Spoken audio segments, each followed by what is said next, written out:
안녕하세요. 포유환율연구소입니다. 오늘은 시사점이 많은 6월 마지막 주 자산시장이라는 제목으로 여러분과 대화를 나누고자 합니다. 우선 5월 PC 물가는 최근 3년 만에 지난해 동기 대비로 가장 낮아요. 2.6% 상승했으니까 연준이 목표로 하고 있는 2.0%에 상당히 근접해 가고 있다. 지금까지는 이제 물가가 이렇게 안정되면 증시에 호재로 인식을 했어요. 그러니까 연준이 기준금리 인하를 할 수 있고 그러면 주식시장의 호재다 이런 논리를 폈거든요. 그렇지만은 그 PC 물가가 발표된 당일날 주가는 오히려 내렸어요. 특히 이제 시장금리인데 금리는 물가를 반영하죠. 국채 10년물이 그 금리가 오히려 죄송합니다. 큰 폭으로 상승을 했어요.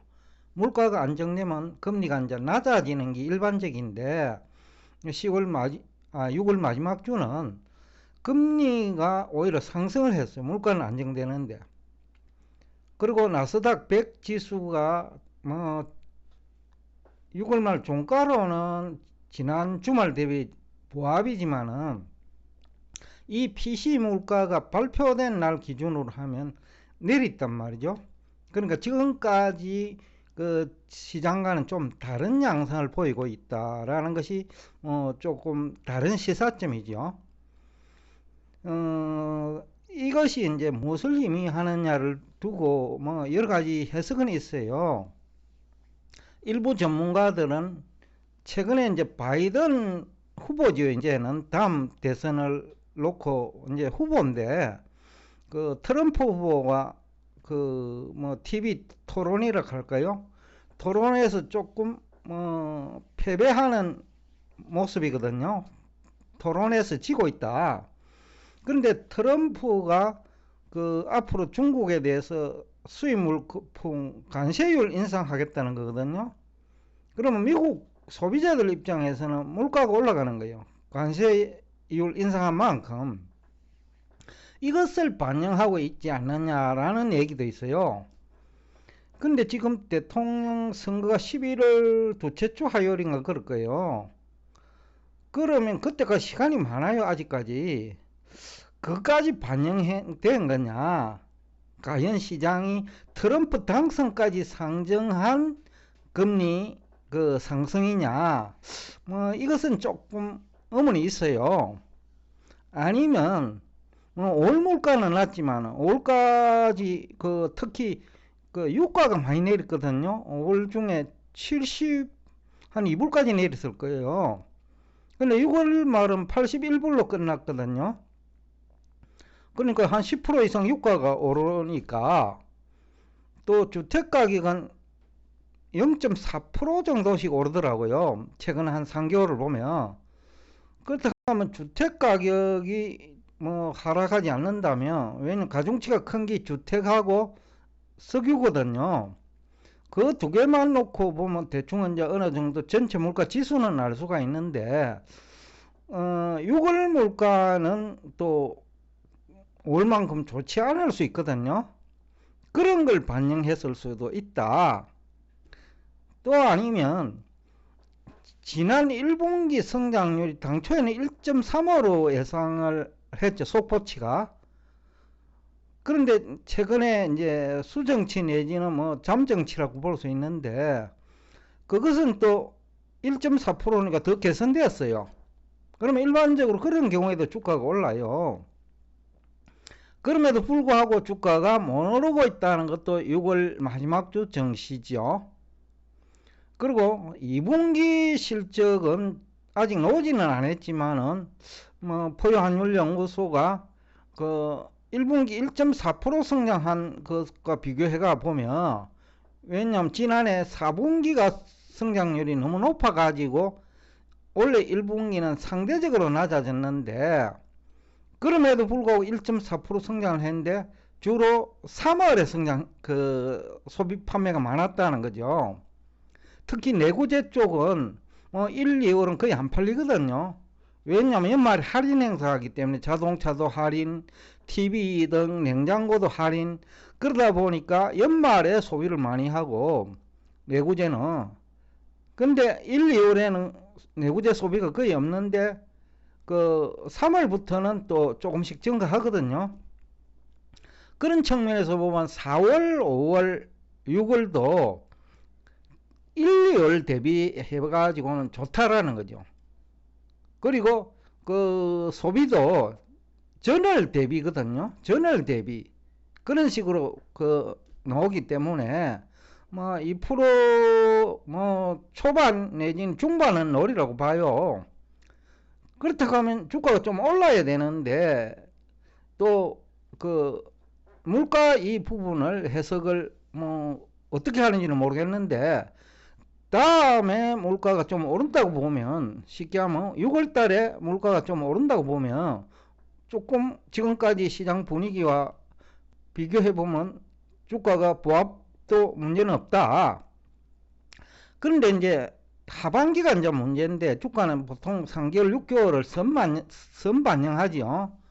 하반기 성장률이 조금은 둔화될 거로 보고 있어요. 물론 세계은행은 그렇게 보지 않는데 포유 환율 연구소는 조금 성장률이 둔화될 거 아니냐. 그 첫 번째 정거락하면 정건데 물가가 안정되는 것은 GDP 성장률에는 부정적이에요. 또 기업 이익에도 조금 부정적이에요. 그런 측면에서 본다면 주가가 이제부터는 제대로 상승하지 못하고 또 일부 종목은 거품 논쟁이 있으니까 하락한다고 생각할 수 있잖아요. 그죠? 그렇다 보면 포유환율연구소가 한 일주일 전에 방송한 것 같은데 7, 8월에 조정은 좀 있을 거라고 본 것도 같은 맥락인데요. 그렇고 JP 모간 같은 경우에는 고점 대비 23%까지 내린다라고 해요. 그러면 고점이 2만 한 600까지 갔을 거예요. 그래서 20%만 때리더라도 1000 정도 내리죠. 20%만 하면 2만이니까 2000 정도 내리네요. 그러면 18,000 이하까지 내려간다라는 주장을 하고 있고 연말까지는 4,000대로 내려간다는 거예요. S&P 500 지수가 지금 5,500을 끝났을 거예요. 6월 말에. 그러니까 이제 지금도 이제 갑자기 또 부정적으로 보는 전문가들도 많이 생기기 시작할 거예요. 지금부터는. 그런데 아직 일부 지금까지 이제 부정적으로 보다가 상향 조정한 기업 투자은행 그죠? 그 골드만삭스라든지 나머지 또 투자은행들 많이 있으니까 그런 쪽에서는 지금까지는 상향 조정을 해왔죠. 그런데 연말 주가에 대해서는 아직 얘기는 안 하고 있어요. 왜냐면 한 1, 2주 전에는 한번 얘기를 했어요. 골드만삭스가 5,500에서 600까지 얘기를 했는데 지금 앞단계가 올려버렸단 말이죠. 쉽게 하면 주가 상승 속도가 빠르다는 거죠.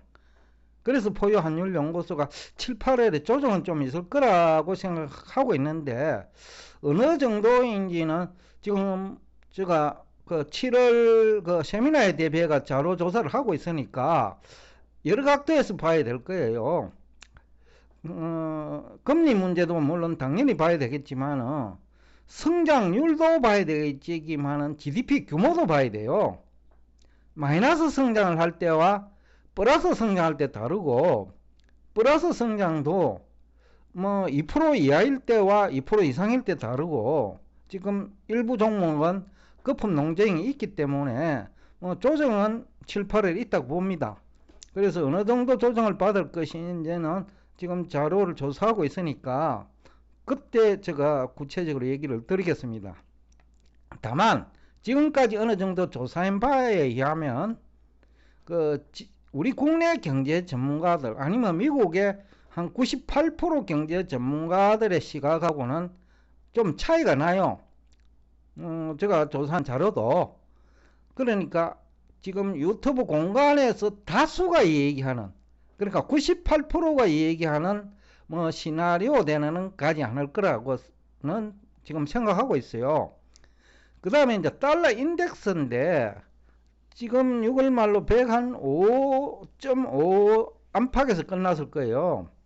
엔화 가치는 뭐 38년 만에 가장 낮은 수준인데 이것도 한번 점검은 해야 될 거예요. 우리 환율이 이제 그 6월 마지막을 그 6월 30일을 앞두고 28일이 금요일일 거예요. 그죠? 그러니까 그때 뭐 내고 물량 많을 거예요. 왜냐면 기업들이 어렵기 때문에 지금 대기업도 어렵거든요. 그러다 보면 원화가 필요한 거예요. 그럼 달러를 팔긴 팔아야 되는데 마침 환율이 1390원까지 올라가주니까 팔 수 있는 기회는 왔죠. 또 우리 한국은행도 1400원 되면 상당히 신경이 날카로워서 있기 때문에 개입하고 있다고 보거든요. 그러다 보니 한국은행도 개입하고 기업들이 지금 자금 사정이 어려운 기업들이 달러 가지고 있다가 1390원 돼서 판 거 아니냐. 그래서 조금 그 주가 환율이네요. 환율이 달러 인덱스는 고공행진을 함에도 1376원 정도로 끝난 것 같아요. 여튼 이 부분도 좀 더 구체적으로 다음에 얘기를 하기로 하고, 그 다음에 또 흥미로운 거는 지금 세계 각 처에서 기상이변이 과거와 다른 양상을 보이고 있죠. 그럼에도 불구하고 밀 옥수수 가격이 연중 저점까지 내려온 것도 흥미로워요. 아마 그 시장 참여자들 뭐 골드만삭스도 여기 참여하고 이러니까 의도적으로 주가 하락에 대비해 가지고 새로운 뭐 쉽게 하면 투자 수단을 만들었다 할까요? 곡물 그죠? 그래서 곡물을 많이 떨어뜨려 가지고 지금 매직 가지고 있는 거 아니냐. 즉 밀 옥수수를 투자 비중을 늘리고 있는 것은 아니냐라는 생각도 해볼 수는 있어요. 며칠간 뭐 이런 경우에는 한 달 이상 행보도 할 수 있어요. 그런 시기가 아니냐라는 생각도 들긴 해요. 여하튼 뭐 새로운 투자처는 몇 개가 있기는 있어요. 아까 곡물이라든지 아니면 국채금리도 지금 상승 중에 있죠. 한때 4.0% 초반까지 갔다가 4.5 정도로 향해서 다시 가고 있다고 보는데, 제가 앞 시간에 얘기를 했을 거예요. 국채 10년물 금리는 4.5에서 4.0까지 박스권에서 놓을 거다. 트럼프 때문이 아니고요. 다른 이유 때문에 그렇다. 트럼프가 당선될 수도 있고 안 될 수도 있고 그렇지만은 또 시간이 너무 멀고요. 그런 측면에서 보면 뭐 6월 마지막 주 금리 상승은 트럼프보다는 그 6월 그 물가는 5월 물가보다는 높을 것이다는 그런 시나리오가 작용하고 있는 것 같고, 또 주가가 내리면 또 채권 시장에도 영향을 주거든요. 그러니까 돈이 몰린다는 거죠. 주식시장의 주가가 내리면 엔비디아 등 기술주들 조금 내렸거든요. 그런 측면에서 채권 시장도 보면 금리가 조금 오르는 거는 자연스러운 거다. 박스권 내서 그런 얘기를 하면서 오늘 여러분과 대화를 여기서 끝내겠습니다. 참고로 아마 7월 세미나에서는 또 다른 여러분들이 지금까지 몰랐던 내용들이 준비되고 있으니까 관심 있는 분들은 많은 참석 바라면서 감사하다는 말 전하고 싶습니다.